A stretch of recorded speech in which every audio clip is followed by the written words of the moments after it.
Hey guys, welcome back to another edition of the Detour Live, and it's going to be an absolute cracker because we're going to be naming our all-star teams for the 2022 season, selecting the best Australians that are in the World Tour for next year. I'm joined, as always, by four-time national road champion Johnny Trevorrow, and a big shout out to everyone. Actually, you better give me a little bit more because we've got such illustrious company. That's just not good enough. Well, a guy that was could have been one of the best cyclists in the world, but he was a borderline alcoholic and he was a chain smoker. So what else do you want me to add? All right. Thanks again. Thanks again for getting behind the channel, youtube.com/the Detour podcast. Keep subscribing. All makes a difference. Now, if you're very good at the introductions, we've got an all-star lineup to name our all-star teams. Who do you want to bring in first, mate? Well, I'll bring in Stuart O'Grady, who is Australia's greatest ever all-rounder, Olympic gold medalist on the track, plus 17 Tours de France or something like that. And, one of the – and Paris-Roubaix, I mean, you can't say much more than that. We've also got Scotty McGrory, Olympic gold medalist, one of our best ever 6-day riders. And a regular on the Detour. Everyone knows Scooter. Yeah. And a winner of a stage in the Bay Crits. And Matty Wilson, who was also one of our great pros, Australian champions, Sun Tour winner, as is Stewie and myself. Sorry about that, Scotty. And it's going to be a long night, isn't it? And also a winner of a stage in the Bay Crits. So anyway. Two. Sorry. So great, fellas. I'm really excited about tonight. We've been chatting about it and texting about it the last couple of days, and it's going to be a lot of fun. Well, just on the texting, I mean, I was trying to think who you remind me of, John, and I've got it. It's Joe Biden. You know, you're starting to get you're forgetting names. You know, when Joe couldn't remember Scott Morrison's name the other day, you on the text going, Richie Port's retired. You caused big hoo-ha there. He's actually riding next year. Like, what's going on? I stuff up now again. You know that. All right. Well, we're coming into this show hot. Now, fellas, the format is pretty simple. There's so many good Aussies currently in the World Tour. So we thought, why not, if we had the opportunity to select from all of them, how would it look if we went into a season? So we might as well kick things off. If you were going to select a squad for the Aussie summer. Now, Matty Wilson, you've been part of a lot of campaigns where you're trying to win the Nationals, but then you got down under. Give the listeners a bit of background into the Aussie summer and give us a run through of who you would pick for that Aussie summer campaign. Yeah, mate. First thing that comes to mind is that first year with Green Edge. I think we had 18 people on the start line for the national championships. And with about 8 laps to go, we had one. We had Gero left out of 17 or 18 guys. So you come in red hot with a big field and they could all come tumbling down. But over the several seasons that passed, we got better and better at it. And I think, key is guys that are motivated and guys that are out here and are training. They're the guys that are going to get the most results. And obviously Aussies are out here in the Southern Hemisphere where it's summer and they're the guys that generally have the best form. So, all right, who are you going to have that you'd be gunning for? Who's the most deserving national champion that you put all your chips into as the leader for the Nationals in 2022, if you could pick from all of them? Well, given have I got a 28-man team in the race? Yeah, 28-man team. You can have them all. It's getting more and more complicated by the minute. With a 28-man team, I'm backing Caleb Ewan to win. Yeah, Caleb's in my team, and there's no one getting away without someone sitting on. All right. Well, I'll ask you, Scotty. Would you go all chips in on Caleb Ewan for the Nationals? Well, by Matt's, what he's saying there as well is, that you'd have 27 riders that are blocking every single move from every other rider. So I don't think you'd have that situation. I think Caleb, I think there are too many good climbers from Australia to allow that kind of situation to happen. We're not going to have so many riders from the one team, in the race. I would think. I'd go for Look, really, really tough one, Dan. It's a really tough one because you look at there's no absolute standout. So if you look at like someone like Richie Port, he's been there at the Nationals. He's amazing at TDU. He's awesome at the Oldbalunga Hill, but he just has been isolated when it came to national championships and didn't have a team around him to really help him, even though he's been our best climber. So even someone as good as he cannot get away with the win. So it still does come down to team tactics. And I think it's a challenge. I'm not sure if Caleb would get over the hill if the best climbers in Australia really wanted to put him to the task. So I'm not sure who you'd go for, mate. What about you, Stewie? Hang on, I'm just going to go back here, Steve. I thought we were selecting a team that was going to be the 2022 World Tour de France team, and now all of a sudden we're talking about the Nationals. So we're just warming up. Yeah, okay. Sorry, I've done all my homework on the 2022 World Tour de France winning team, which I put together, which should obliterate everybody. But now you've thrown that in, that little leg spinner in. Yeah. It's a tough question. It is really tricky because, as we've seen over the years, there's so many different scenarios. Obviously, when Bike Exchange rock up with the numbers, I think Gero, talking about the example which Matty was just talking about, I think he won on just pure grit and determination and the fact that he just couldn't not lose that race. But, you see guys like Cam Meyer have pulled off, miraculous rides over the times. Alex Edmo, the list just goes on and on. But I'm just going to throw a wobbly out there and say on current form and actual stage race victories, young Storer. I think he's got the goods at the moment, and it's a Storer in a Grand Tour or a one-day race is very different from a tour. So yeah, I'll go with Storer. Why not? Now, just to clarify a little bit, because we've started quite quickly, but what we're talking about here is, unlimited budget. Here we are. We've got this new Australian team. We're starting next year, and we're buying out every other contract. So we've got every rider. So we're talking about the season, how we do the season, and what we do. So I probably would go with Bling because that's a surprise. No, but he's got the right characteristics. I think there would be too much of a chance if you were going with the whole thing with Caleb and you get down to a sprint. Too many things can go wrong. I mean, he's the best sprinter in the world, no doubt. And I'll pick him in most of the races. But I just think for the Nationals, he probably should have won it a couple of years ago. And he stuffed the sprint up and Heinrich Hausler rolled him. So there's too many challenges. So if you've got a team of this quality, no, you can't mess around with that. So I just think Bling is the man who can get up the road. He's strong enough to get over the climbs and he'll out-sprint whoever's left. But if the beauty of having a guy like Caleb is that anybody who's up the road is sitting on because you've got Caleb behind. So you've got it covered. And there's with a 27-man team in the race, I'm sure I've got plenty of other winners there that could pull it off. Yep. True. Fun and games. There we go. My question to you, Johnny, is: does Bling have another name, like a real name? Does he? Is that his name now? He's just Bling, is it? It wouldn't be Michael Matthews, would it? Yeah, could be Michael Matthews. It could be two or three people that don't know who Bling is. That's all. When you mention his nickname, okay. That's right. I think if it's all one-on-one, I think if we're not talking about, say, Matt, the scenario there where Matt's got 28 riders in the team, then yeah, he's winning. It's whoever it is, it's going to come from Matt's team. But if everyone's racing as an individual, if it's like a old-fashioned club championships and everyone's lining up as an individual, I think Michael Matthews has probably got your best chance. He's the one that will get over the hill and still have a sprint at the end. Michael Matthews has commented, "Thanks, Iffy." There you go. The fact that you tipped Blink for 12 stages at the Vuelta means that, he appreciates the support, John. So you're always going to have Bling's back. That's for sure on the Detour. Right, now, going in...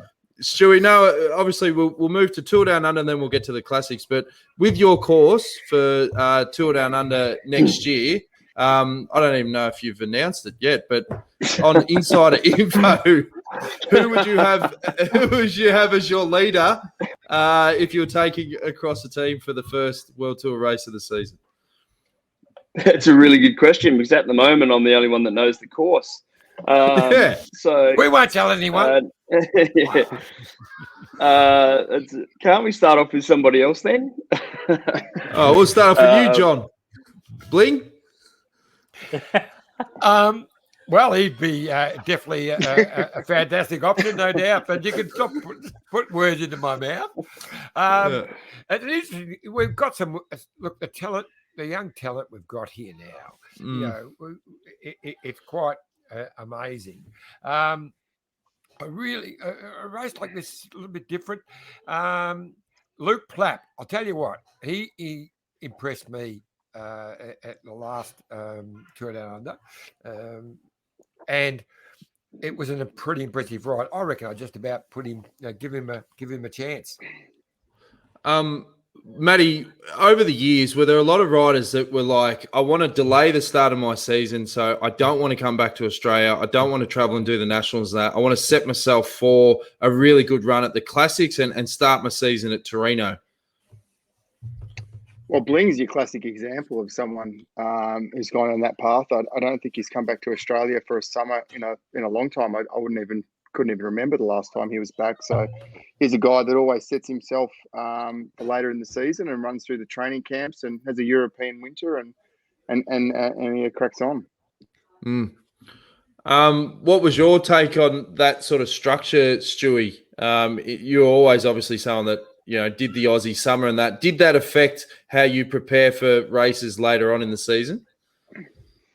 Oh, yeah, I guess my goal, Dan, was always to just set myself up with a good base. So that meant coming home to Australia at the end of the season, you know, having a bit of time off and then really just ripping in and just putting in as many Ks and, you know, not too much intensity, but just to try and be on a decent level for the Nationals and Tour Down Under. And then, you know, my goal was always the Classics. So, you know, getting that 2-3 months of training in Adelaide in summer was the foundation for the rest of my year. So it was really critical for me to get back here and, you know, just do as many Ks as hard as I could every day of the week. And then, you know, that kind of set up your whole season. So for me, it was about getting to Europe with good, you know, in a good confident level. Hopefully you've pulled off a result somewhere along the summer of cycling in Australia.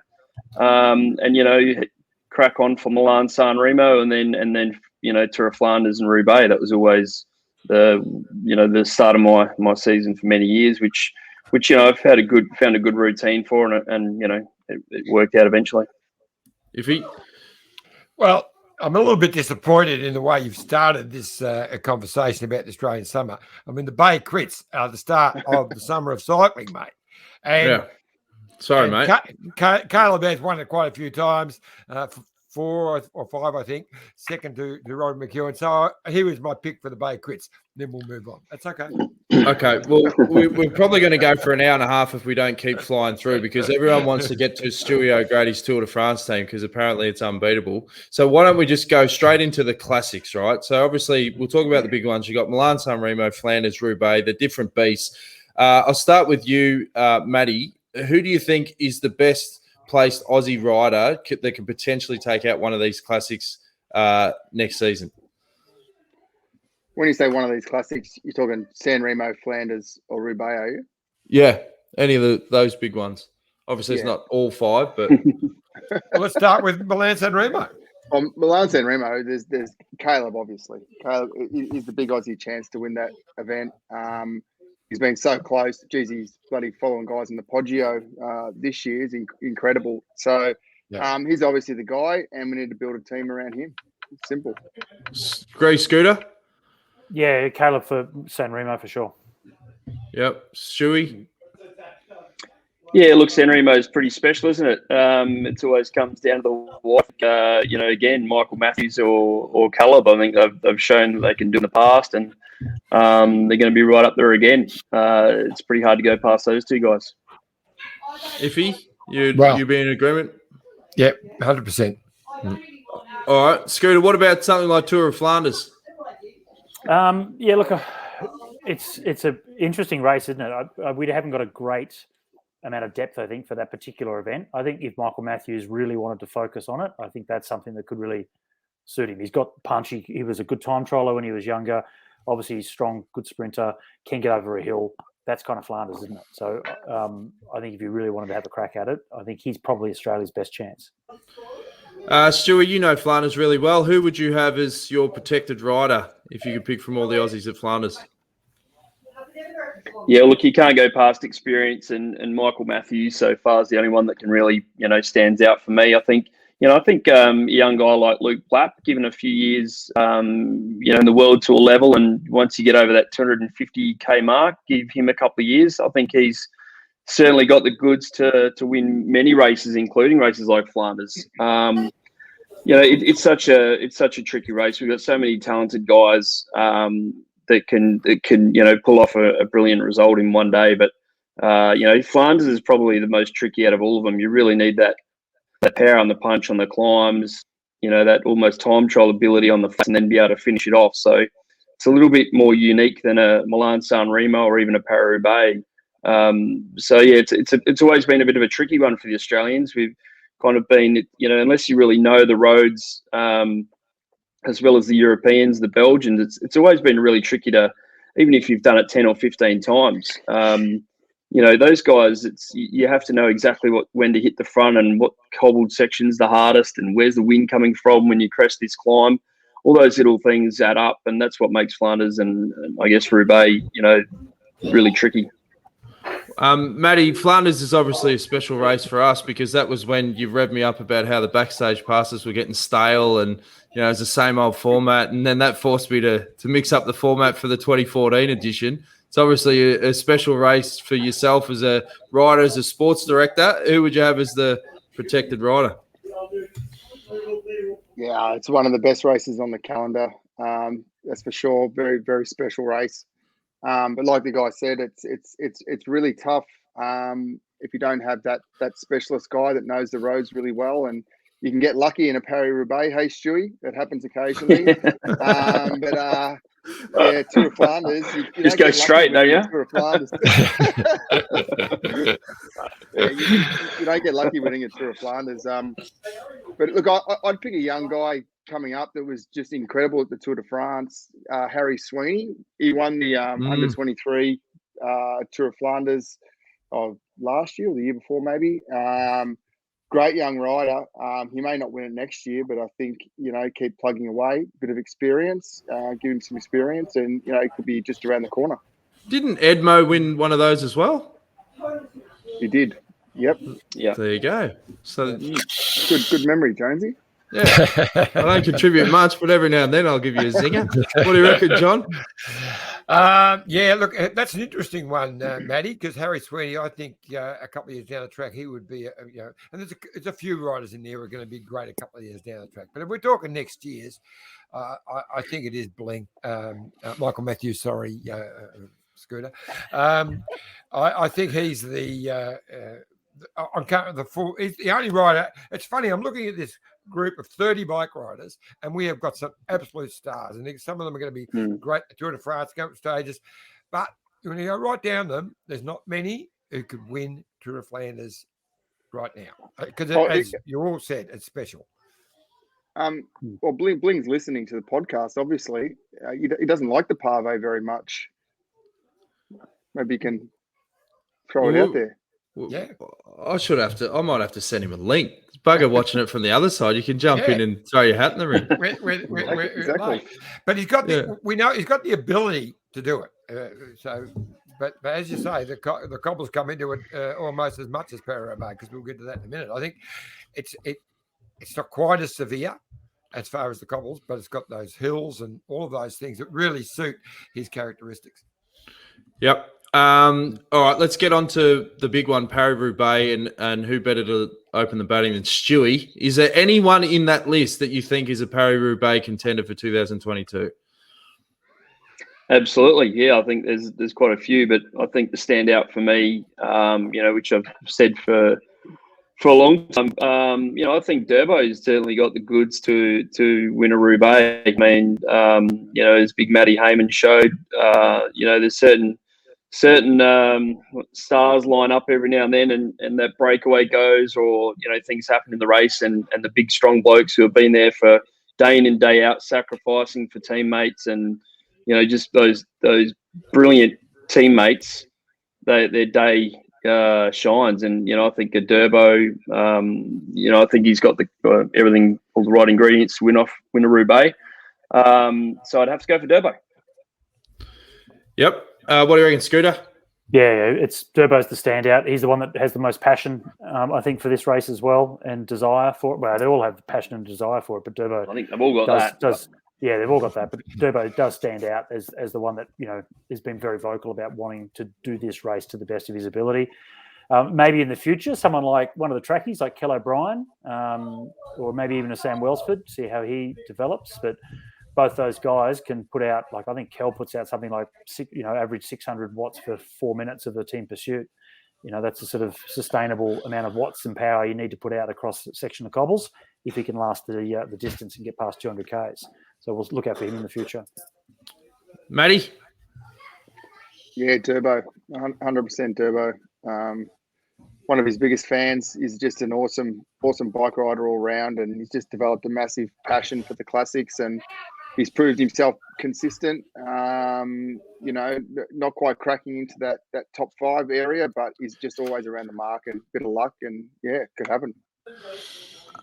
Stuart, is it a race that you have to? It seems to favour guys that are sort of further on in their career, not so much the younger riders that are smashing up the Grand Tours.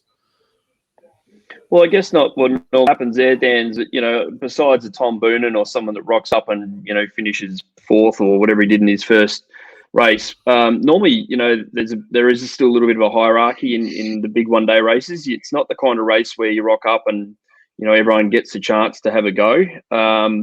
It's certainly not like a cut and paste type event. So normally the young guys are there to get some experience. If you haven't ridden a Paris-Roubaix before, it is a bit of an eye opener, that's for sure. So you normally do need to go for those guys that have a few under their belt, just purely from the experience side of things. And it certainly took me a bunch of goes to kind of work out what to do and what not to do. And, once if you lose a few wheels over a cobbled section, as Matty can tell you, you don't try and close the brake. You let the other guys try and close the brake, because every little watt that you use during a Roubaix or a Flanders or any of the big one-day races, really, you just can't get it back. So you learn how to really look after yourself. And you only work that out by a bit of experience, I guess.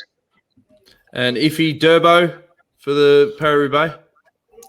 I have to agree with all. Durbo for sure. I mean, he's done some wonderful Paris-Roubaix and been unlucky. A puncture right at the wrong time, that sort of thing, would stop him being top 10 for sure, or top 5.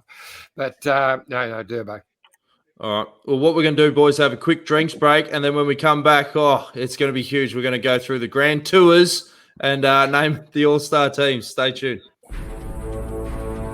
Look at this bike. You think it's just a bike, right? But it's not.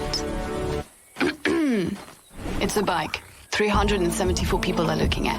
This guy, this girl, them, all looking at it. People from here, there, and wherever this is. People that are looking for a bike. Or just a piece of it. Amateurs, semi-amateurs, and pro-amateurs. This guy wants this bike, but with this crank and these bars. This could be the perfect match. But not this one. This girl has a bike to sell, and thousands of people might purchase it. Eyes on Bikes help grow small businesses.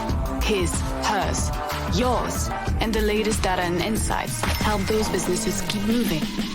We are the world's #1 bike marketplace, with over 500,000 products and 900 brands, where buyers and sellers are brought together in a place where a bike is never just a bike. Bike Exchange, where the world buys, sells, learns, and rides. Life is like a two-way street. It's about consideration and mutual respect. Roads are much the same. However you get around, walk, ride or drive, if we share our roads, we can all be safer. The Amy Gillett Foundation is Australia's peak cycling safety charity. Our mission is for safe cycling in Australia. Our vision is for 0 cyclist deaths. Over the last year, we've seen an enormous increase in people taking up cycling, whether it be for recreation, with the family, commuting, or even to start your own cycling career. We need to do more to make it safer for every cyclist. 20 cyclists every day are hospitalised, and 1 cyclist is killed every 10 days on Australian roads. So, the next time you jump on your bike or hop in your car, remember to practice the 4 C's. Be courteous, calm, considerate, and conscientious. Every cyclist death is preventable, and we all deserve to get home safely. Please donate to help the Amy Gillett Foundation make the roads safer for you and for me. Thanks again to Bike Exchange, and obviously some great messages there from the Amy Gillett Foundation. Now, like most things with the Detour, we have really good ideas, but when it comes down to the nitty-gritties of planning out how we're going to execute, we struggle, John, and trying to communicate actually what we're doing here. So what do we want to do? Stewie's done a lot of work, folks, on this Tour de France team, but we've obviously got the Giro and the Vuelta. How do you want to run this, Johnny? Well, I reckon we talk about the Grand Tours as a special entity. We've got, look, I believe we've got 4 in this list, 4 leaders, and it's all going to depend on form, who's the right form at the right time. But, Ben O'Connor stepped up now, 4th in the Tour de France. Jack Haig just got 3rd in the Vuelta. And Jai Hindley 2nd in the Giro only last year. And then Lucas Hamilton, who hasn't got there yet, but I believe he is capable of doing it. So they're the 4. So you're not going to put them all into one in each Grand Tour. So we're going to have to fine-tune it a bit. So I just think let's talk about the Tour de France now and then fine-tune who would maybe move certain riders to certain spots. So let's go. All right. Well, why don't we kick things off, because Stewie's done the work. Stewie, we want to hear your Tour de France team, and then we can debate it, and then we can branch out from that. Who have you got? Jeez. Bloody hell. Put the pressure on me, eh? Yeah. Drum roll. Yeah, drum roll.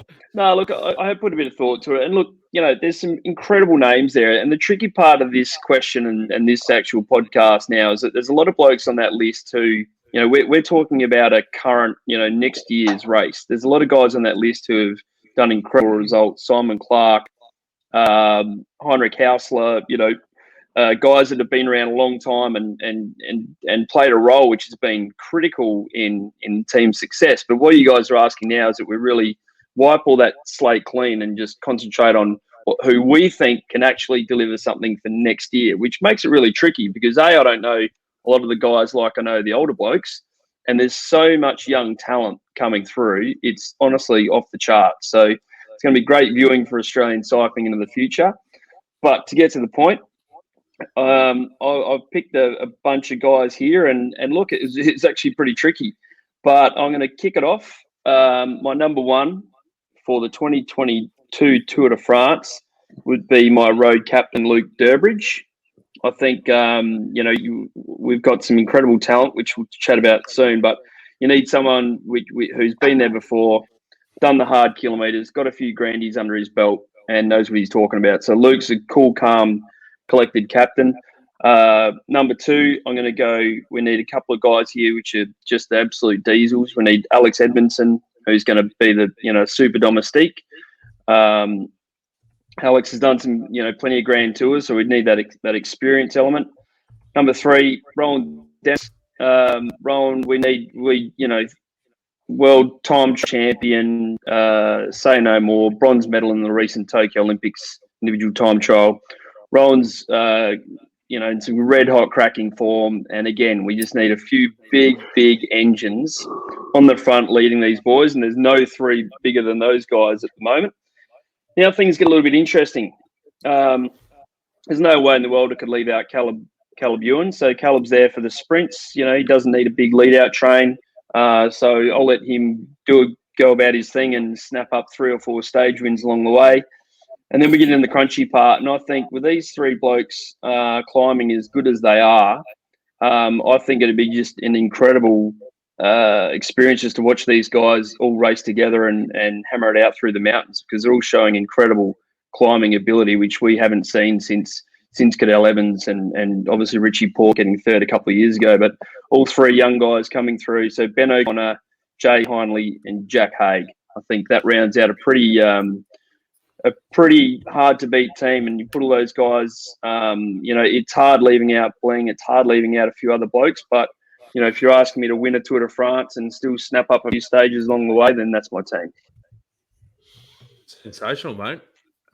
Scooter, what do you think?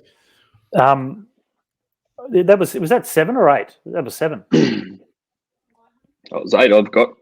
Have you? Can you go through it again? Oh, geez, you're going to bloody call me, eh? We haven't got time. No. Move on. No, you might be right. So I've got Richie in there as well. I've got Richie in there for a cool old head. I wasn't good at school math. No, sorry, you're right. I do think we need Richie Port in there. I think Richie's third on the podium a couple of years ago. Sorry, Richie, for leaving you off. I've got you numbered in different lineup here, but I think Richie would bring a really important element to the team. You need somebody in there that's been on the podium, that's been around a long time in the mountains. I mean, to win the Tour de France, it happens in the mountains. You don't win the Tour de France on the flat, although that's when you need your big guys like Durbo and that to protect the guys. So I think that's a pretty stellar lineup. So you got Rowan Dennis, Caleb Ewan, Luke Durbridge, Ben O'Connor, Jay Hindley, Jack Haig, Richie Port, Alex Edmo. Mm-hmm. Yeah. Do you have the same team, Scooter? Not quite. So I didn't have Edmo. I had Miles Scottson to focus purely on Caleb for the last couple of Ks. So go in there with one pure sprinter in Caleb. He can handle himself, but give him one guy, and you've got someone like a Durbo that can maybe get him up to the last sort of couple of Ks, and for Miles to take over on those flatter stages. But I didn't put Richie in, which I feel terrible saying this because it was. What? Because if he said he was retired, no, he's not. I've got him in. And it's hard to say no to him. So I actually had a question mark because it really would have come down. It's one of the things where you just say it to Richie, like, look, you're in if you want to be in. Are you going to be in form? You just tell us, kind of situation. So otherwise, it's a Lucas Hamilton. Otherwise, it's a pretty. I've got basically exactly the same team: Ben O'Connor, Jack Haig, Jai Hindley, Caleb, Rowan, Durbo, Miles instead of Edmo, and Lucas Hamilton and Richie really as the last one to decide on, which would be a tough one to try and determine, I think. But your point earlier, John, was splitting those guys up into the 3 different Grand Tours. If you're focusing just on the Tour de France, none of them have won it yet. Look, if you have the right DS, the right management, you can get them all to work well together. Have the best climbers we've got in the one race working together as Aussies. It's a good point. David says, who would Storer be competing for a spot in the Tour de France team, Stewie? Well, it's really tricky. I mean, you're asking again. There's 20 guys in that list which you could put in there, but you guys are asking a really specific question to win the Tour de France, not win stages in the mountains. So obviously, a Storer, Simon Clark, there's a bunch of guys that can get away in breaks and win stages, but that's not what this conversation's about. It's actually winning the yellow jersey into Paris. So it's a very different equation, a very different setup. Seriously, there's so many guys we haven't even mentioned. We're so fortunate that Australian cycling is so rich at the moment that we're even having these conversations. And I feel sorry leaving a few blokes off there which merit to be on there. But you guys wanted to cause a bit of a chat, I guess. So there's not enough. It was easier if there were 9 guys on the team, that's for sure, like it was when I raced. But at this stage, we could probably have 11 or 12. Now, I obviously pumped you up, Stewie, about the amount of work you've done into this team. I'll tell you another bloke who's put a lot of hours in today, and that's Matty Wilson. Now, Matty, I'm very interested. Is Stewie's and Scotty's team similar to yours, or have you thrown an absolute curveball? Well, I think I must have got a different brief to the other guys because I put together a dream team of 27 riders and then tried to build out a season around those 27 riders. So I spent a lot of time for nothing, I think. No. We're gonna get those insights for sure. And the brief, it's the Detour brief, so it's sort of like the original brief on your own path. Just change it on the fly. But would you if you built the team for the tour on the riders that you got to go for? I mean, how would you approach the tour, and who would be in the lineup? Well, look, you can't stick every hitter you've got in the one race because it's just not going to work. People are going to be fighting for their own goals and their own ambitions, and And you've got guys that you're paying, millions of euros to that expect leadership at races, and they've not got it because they're sharing it with every other guy that's on a fortune. So that might work at Ineos because everyone's on millions, but I think on normal teams you've got to sort of divide that season up and have leaders at different events. So that's kind of the way that I went about structuring it. And look, in terms of the Tour. I don't think we've got anyone that can win the Tour next year. That's for sure. So my target would be stages, and we've got a guy that can win a lot of stages in Caleb. So he would have my leadership and try and build a team around him. And if there was a guy like Ben O'Connor, obviously he's just had an incredible Tour de France this year and deserves to have another crack. And if he wants to have a crack and get in there, I think we would get behind him, but there'd be very limited support on that front for next year. Well, Jason Cruz from the Maldives, he says Jay Vine, Michael Storer, where would you have those guys slipped in if they're not going to be part of your Tour de France squad? Matty, have you got them at the Giro and the Vuelta bookends? I've got Storer at the Tour. I think I'd put him in there because I think, especially when you got Caleb involved, you're gonna have to ride a lot of kilometers on the front, and he's shown that he's got that sort of ability. Not that I'm trying to pigeonhole him as a domestic that rides in the front, but I think he'd be a great guy to fill that role and have opportunities throughout the rest of the year. And who was the other guy? Jay Vine. And Jay Vine, yeah. Look, Jay Vine. I'd put him in potentially the Giro in a support role and have Dry Hindley as a leader, and then give him some more leadership potentially in the Vuelta as a opportunist there. Yeah. So now the big one, Johnny Trevorrow. What do you reckon, Skip? Well, I'm leaning a little bit towards Matty Wilson in that I don't believe that whatever team we have, that we can win the Tour de France next year. We want to go. We've got riders who have definitely got a chance to get on the podium, but we're not going to beat Pogacar and Roglic. We're just not going to beat them. These guys are really up and coming, and they're fantastic. So we want to build a team to do good GC, no doubt. But if we want to get publicity, we're going to have a massive sponsor to do this, then we need Caleb. And I think I wouldn't be bringing Caleb in with just one leader. I'll bring a couple of people. So I would probably put Harry Sweeney in because he's doing a great job with him now. And one other specifically. I would probably, if I was talking about the Tour de France, I'd probably put Ben O'Connor as the leader for that because he just did a bloody brilliant Tour de France. He probably deserves to be. And I would have Jai Hindley as my leader for the Giro and Jack for the Vuelta. And of course, Jack could ride Vuelta and Giro because that works well to ride those two. I think it's a bit hard for these young guys to ride Tour de France and then the Vuelta straight after. But I would have and I would also definitely have Michael Storer in my Tour de France team because of what guys get up the road. He's also a potential guy to get up the road and win a really tough stage. So it's an interesting one. Hard to leave Richie out, as we were just saying, because he's still got plenty in the tank if he wants to do another year hard. I had him retired. Sorry, Richie. Yeah, so it's a really interesting conundrum. I mean, we go. I'm looking at this list here, and guys we haven't even mentioned yet. And there's young superstars who should be riding Grand Tours, and they would get in, I guess. Luke Plapp. I mean, Luke Plapp is going to be great. He'd be riding one of those Grand Tours. Probably wouldn't put him into the Tour de France first year, but he'd be in one of those Grand Tours for sure. And there's a whole stack of them in there. Scooter, Gary Tilley wants to ask about a DS. Like, if you could pick a couple of Aussie DSs for the Tour de France, who would you have? He's putting Alan Piper up. Yeah, well, I think that's a given, isn't it? You'd want to have Al involved. I'd have, if he was putting his hand up, I'd have Stewie. I think Stewie would be a cracking That's Stuart O'Grady, for those that don't know what I'm talking about. I didn't know it was on DS now. Yeah. If you wanted to, definitely put you up. The classics, you've got to have Matty Heyman. And he could do all the classics, not just cobble classics. Just put Matty in for all of them, and probably Steve-O.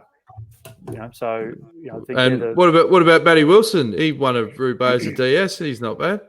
Absolutely. I think he's pretty happy hanging out in Noosa, isn't he? You want to go back over? What are you doing next year, Matt? Oh, if we've got the Aussie Dream Team, I'll suit up. No worries. You're on board. Yeah. Tell me where I need to be. General manager. Matty can be general manager. You look skinny enough where you could still be racing, Matty, I think. Yeah. So, No. Well, to Matt and to Stuart, what was the biggest challenge? Like, you're talking about an Aussie Dream Team. We kind of had that the first couple of years of Green Edge. What was the big challenge around having all Aussies or mainly Aussies in the team? That's a good question. Should we start? It's a really good question, because you had a bunch of guys which had I guess made their own careers in different teams and on different paths, and we'd all the majority of us probably hadn't raced together at too often. So other than a World Championship or a Commonwealth Games or Olympics, so to kind of be to have the incredible opportunity to, I never thought there'd be an Australian team created while I was still pro. So I was really fortunate to get in there, and again, all thanks to Jerry Ryan for making that possible. But there'd been a lot of smoke over the years, and smoke and mirrors and hopes, and for it to actually come together and for us all to be at the first training camp, it was a massive moment. I think we're all so proud to be in the same room, and whether it was myself and Cookie and Robbie and Maddie and all the guys, you kind of had to pinch yourself to sit around and think, wow, it's finally an Aussie team. How fantastic is this for not only our country, but for all of us who'd been racing, myself helping the Schlecks out in the Luxembourg team, or, other guys in other teams. So it was nice that we finally had kind of found our place for cycling history. And it was tricky, but I guess the hardest part was getting us all to work together for those first few races. It was quite difficult because obviously there was a few egos in the team. A lot of guys had the runs on the board, but to make everyone work together in the first few races was pretty nerve-wracking. So, when Gero won that first national title and then backed it up with a Tour Down Under and then backed it up with the Milan San Remo, we were kicking with a tailwind. So it was a great way to start. It was fantastic to be a part of it, and long may it live, I hope. What do you reckon, Matty? Oh yeah, what Stewie said basically. But look, I look at the list nowadays that we've got, and we've put together. And if Jonesy had done a bit of prep, we could have stuck it up on the screen. But we will on social. We will on social. Trust me. We'll milk this cow. Don't worry. I mean, there's 40 riders on that list, and 95% of those are World Tour pros, and then we've got a handful of just super talent that's coming through. When Green Edge started, it was basically every Aussie that was good, barring a couple of guys that just didn't work for, were all on the same team. They just took everybody. So this podcast, who's the best Aussie team back then, it would have just been the same for everybody because everyone was on there. So the sports industry is such a different place now. It's fantastic that it's that way. But yeah, look, the biggest challenge we had was the majority of the guys that were on there, there was only a dozen World Tour pros back when we sort of started, and we were racing together, and even less when it was Stewie. So everyone was just that excited to be on a team together. I don't think we'd thought much further than that, how it would work and how we'd run it. We just desperately wanted to be, in that position, and we eventually got there, and we figured it out along the way. If you do think that's something the Bike Exchange need to get back to almost the roots, which is there's so much young Aussie talent coming through. They're still an Australian registered team. surely there's parts of them that are like kicking themselves that they definitely did go down an international path. But, a lot of people in the comments are saying, why isn't this guy riding with Bike Exchange? Or do you think they need to go back to the original routes when they sort of started? Oh, look, I think that's exactly what they're looking at doing. It's pretty hard at the moment. There's a lot of young Aussies getting offered a lot of money, so budgets are a big thing. But I know that they are looking at getting some of that really good young talent Aussies around. But just going back a couple of things. On the DS, remembering there's 3 Grand Tours as the classics. The DSs that I would put in the mix. Matty White. I mean, he's been a great DS, so he's not suddenly out of the picture. Alan Piper, as you mentioned, Tour de France. Well, he's won the damn thing and very involved in it this year as well. Luke Roberts has proved to be a fantastic DS. Neil Stevens, he'd be my pick for Vuelta for sure. Matty Hayman for the classic, and Matty Wilson. I'd put you in. I didn't put you in, Stewie, because I didn't know that you're up for the job, but anyway. I'm not a DS. I'm currently unavailable. but if this team was together, it'd certainly make it a pretty tricky, pretty hard to say no to. But no, I agree with you. I've got Matty White's done a fantastic job. In leading this incredible team from day one. So Whitey and I have been through many ups and downs along the way, and he's been a fantastic boss.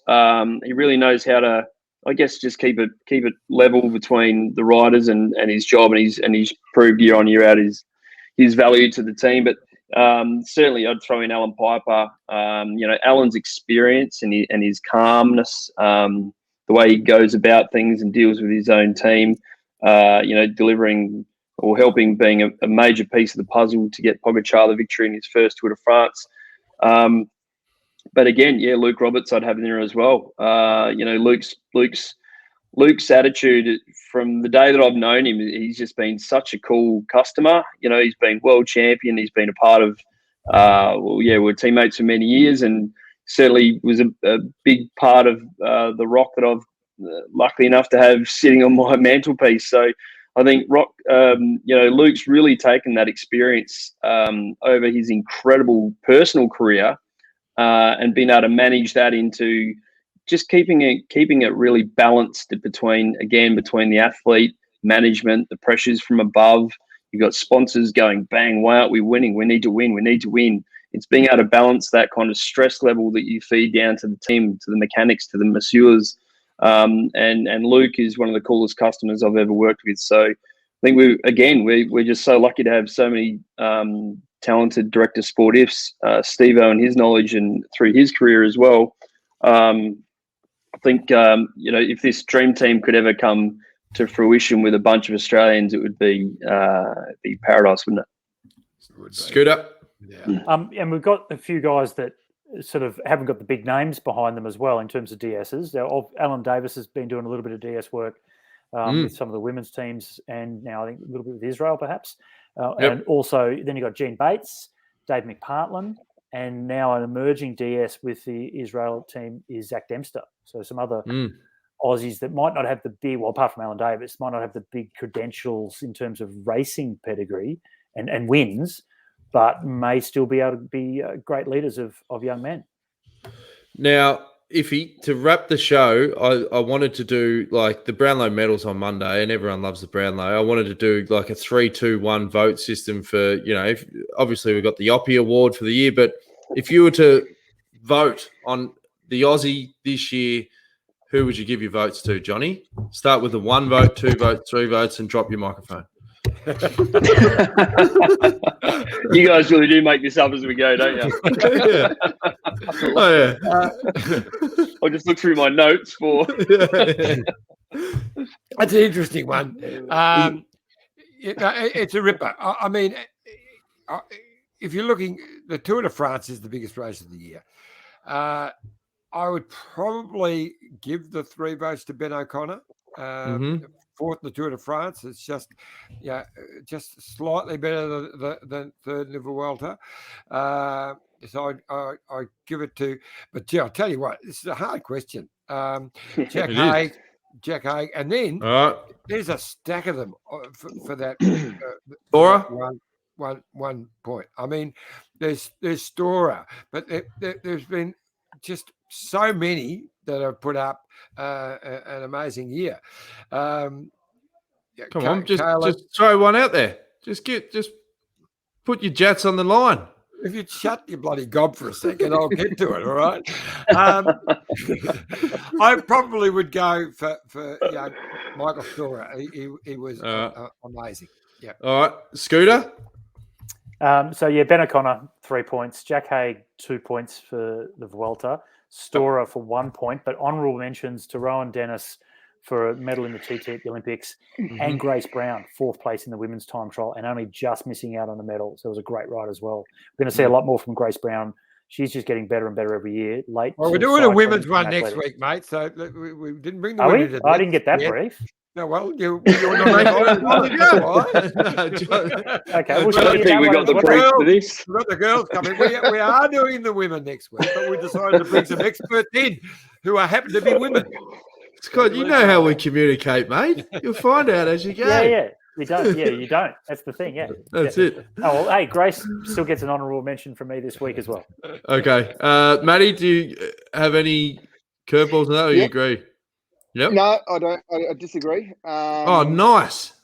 Yeah, I'm not going to put all my eggs in the one Tour de France basket there. I think Caleb's won the most World Tour races this year. I think he's won 6 World Tour races or six races. So I think he's been the most consistent. So I got him number 1.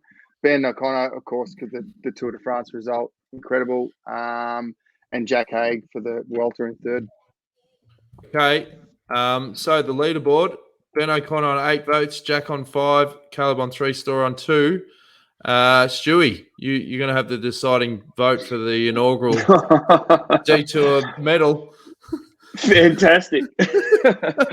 Look, again, this is so hard. But, I can't go past a rider that's rocked up to his first Tour de France and nearly got on the podium. So Ben O'Connor for the 3. And then this part gets even worse. I'm going to have to say Rowan Dennis for the 2. I think Olympic medal is still, so special. I think Rowan's, just the way he can focus and deliver on the big world stage on those one-day events, whether or not be, the World Time Trial Championship or a prologue, the Grand Tours, or, when he sets his focus, he's, I've never seen anybody with a laser focus like he has. So Dennis for the 2 and Jack Haig, again, splitting hairs. But Jack's podium in the Vuelta was just phenomenal, to be honest. I think, just again, to have a rider on the podium of Grand Tour, exciting times for Australia. So keep it going, boys. Well, Ben O'Connor, 11 votes. Jack Haig, 6. Caleb Ewan, 3. Storer and Dennis equal on 2. That was easy. Wasn't much stress at all, John. None at all. And I did open my big trap of the last pod and say, look out for Rowan Dennis for the time trial at the Worlds. Well, he's not riding, so there you go. There's no Australian is riding in the time trial at the World Trial. Really? We haven't put anyone up. No. Right. That's not good. I don't know why. But anyway, they're not. That'd be a first in a long time. Ask the selectors, John. Well, if they're not putting anyone, the guys they were going to select didn't want to ride for some reason. Rowan's obviously decided not to ride it. If he wanted to ride, surely they wouldn't leave him out. Yeah, true. No, I say that because I'm one of the track selectors, not one of the road selectors. So ask the others, ask them. That's a good debate for next time, I think. Yeah. Well, fellas, we want to say a massive thank you for being part of the first All-Star discussion. It was sensational, and thanks for all the effort. Iffy, before we go, what do you want to say? Well, just even though you didn't put the graphics up. And your phone's on. Yep, that's it. Tim the vet.